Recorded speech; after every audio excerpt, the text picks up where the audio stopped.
வருஷத்துக்கு 750 டிஎம்சி தண்ணீர் காவிரியில் வருகிறது என்பது தான் ஒரு கணக்கு. அதில் கர்நாடகாவுக்கு 285 டிஎம்சி தான் அவங்களுக்கு உரிமை. தமிழ்நாட்டுக்கு 404 டிஎம்சிக்கு மேலே உரிமை இருக்கிறது. ஆனால் அது குறைஞ்சி பேச்சுவார்த்தையின் மூலமாக இன்னைக்கு 175.25 டிஎம்சி, பாண்டிச்சேரிக்கு 7 டிஎம்சி, கேரளாவுக்கு 30 டிஎம்சி. ஆனால் இந்த 175.25 டிஎம்சியை ஒரு மாதமும் ஒரு டைம் டேபிள் போட்டு அவங்க கர்நாடக அரசு நமக்கு தந்திருக்கணும். இது வரைக்கும் வரலாற்றிலே கிடையாது. அப்படி டைம் டேபிள் போட்டு இந்த மாதம் ஒரு 12 டிஎம்சி, அடுத்த மாதம் 32 டிஎம்சின்னு தந்ததே கிடையாது. நமக்கு ஜூன் மாதம் 9.18 டிஎம்சி தண்ணீரை கர்நாடக அரசு நமக்கு திறந்து விட்டிருக்க வேண்டும். ஆனால் கடந்த ஜூன் மாதம், அதாவது இந்த 2026 2 மாசத்துக்கு முன்னாடி அவங்க திறந்து விட்ட தண்ணீருடைய அளவு 2 டிஎம்சி தான். ஜூலை மாசம் 31.24 டிஎம்சி தண்ணீர் திறந்து விட்டிருக்க வேண்டும்.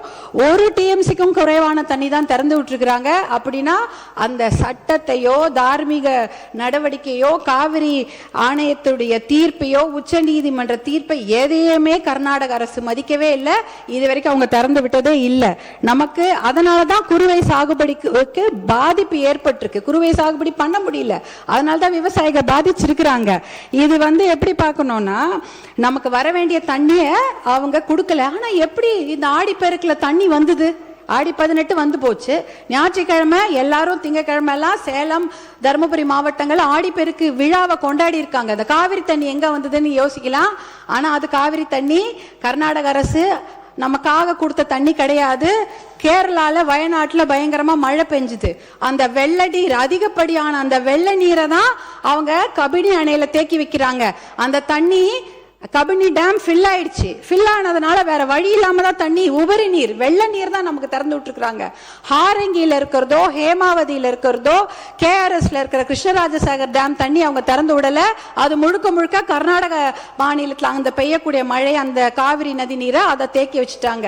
இது கேரளால இருந்து வர வேண்டிய தண்ணி தான் வேற வழி இல்லாம கபினி மூலமா நமக்கு வந்திருக்குது. அதனால அவங்க மனசு சட்டப்படி திறந்து வைக்கல, ஆணையத்தோட தீர்ப்பு படி திறந்து வைக்கல.